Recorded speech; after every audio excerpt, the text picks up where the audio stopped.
So বন্ধুরা, এখন এখানে সেই হাঁস যেটাকে পুড়িয়ে পরিষ্কার করে রাখা হচ্ছিল সেটাকে কাটতে হবে, কেটে পিস পিস করতে হবে। তার জন্য এই মাংস কাটার কাঠটা পরিষ্কার করা হচ্ছে।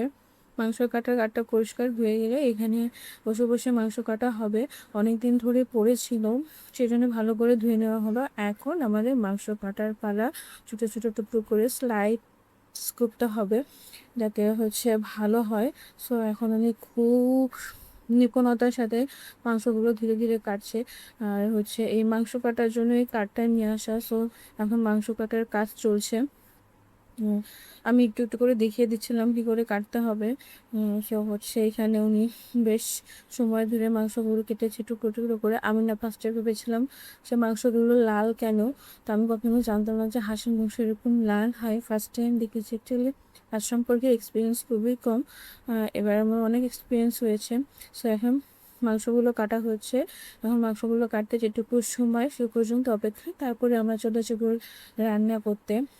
সো অনেকটা সময় ধরে মাংস কাটা হচ্ছে। আর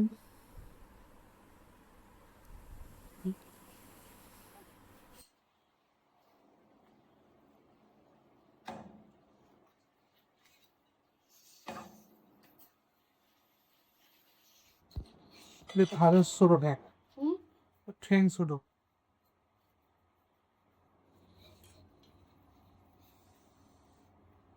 이거 해.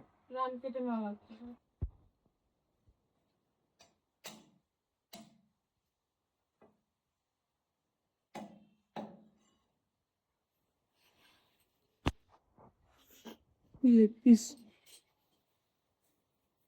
সে এখন দেখ এটাও ছোট হয়ে গেল গে, ওই পাশের দিকে হাসির তৈরি আমি ভিডিও যদি বিশাল।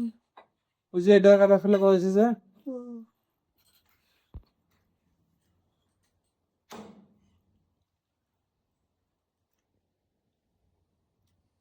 দেখি এখনো দাঁড়িয়ে দিও না।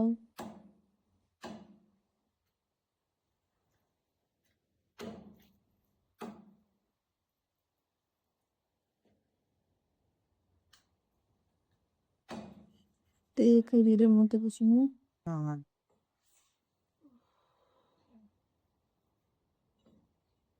করো না হোক।